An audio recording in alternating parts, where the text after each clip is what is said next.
যুবরাজ মোহাম্মদ বিন সালমানের আমন্ত্রণে দুদিনের সফরে সৌদি আরব যাচ্ছেন ভারতের প্রধানমন্ত্রী নরেন্দ্র মোদি। আগামী 22 ও 23 এপ্রিল অনুষ্ঠিত হতে যাচ্ছে এই সফর।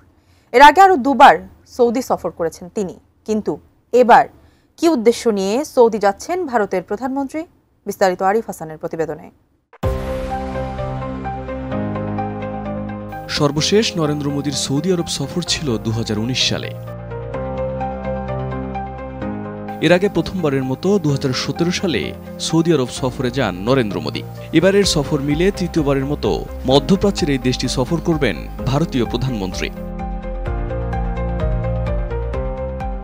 তবে এবারের সফরের প্রেক্ষাপট আরও বেশি প্রাসঙ্গিক, কারণ সাম্প্রতিক সময়ে ভারত ও সৌদি আরবের সম্পর্ক শুধুমাত্র তেল নির্ভর বাণিজ্যে সীমাবদ্ধ নেই, বরং দুই দেশ এখন কৌশলগত অংশীদারিত্বে পৌঁছেছে, যার পরিধি বিস্তৃত রাজনৈতিক সংলাপ থেকে শুরু করে প্রতিরক্ষা, নিরাপত্তা, প্রযুক্তি, জ্বালানি, স্বাস্থ্য, শিক্ষা, সংস্কৃতি ও জনগণের সঙ্গে জনগণের সম্পর্ক পর্যন্ত।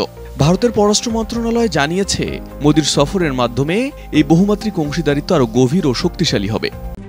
RICL TMX, যুগের পর যুগ স্থাপনা থাকে মজবুত। 2023 সালের সেপ্টেম্বরে G20 সম্মেলনে অংশ নিতে ভারত সফর করেছিলেন সৌদি যুবরাজ মোহাম্মদ বিন সালমান।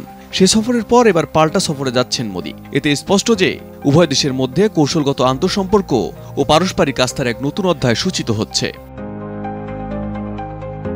2019 সালের সফরে সৌদি যুবরাজ মোদিকে বড় ভাই এবং নিজেকে ছোট ভাই বলে অভিহিত করেছিলেন।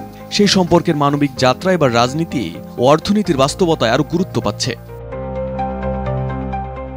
সৌদি আরবে বর্তমানে প্রায় 27 লাখ ভারতীয় প্রবাসী রয়েছে, যারা দেশটির অর্থনীতিতে গুরুত্বপূর্ণ ভূমিকা রেখে চলেছে।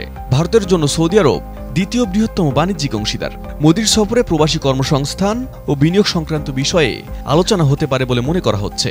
ধারণা করা হচ্ছে, মোদির এই সফরে যৌথ বিনিয়োগ প্রকল্প, জ্বালানি সহযোগিতা, বাণিজ্য সম্প্রসারণ এবং নিরাপত্তা বিষয়ে সমঝোতা চুক্তি হতে পারে। পাশাপাশি আঞ্চলিক ও আন্তর্জাতিক বিষয়ে দুই নেতার মধ্যে গুরুত্বপূর্ণ মতবিনিময়ও প্রত্যাশিত। Arif Hasan, ATN news.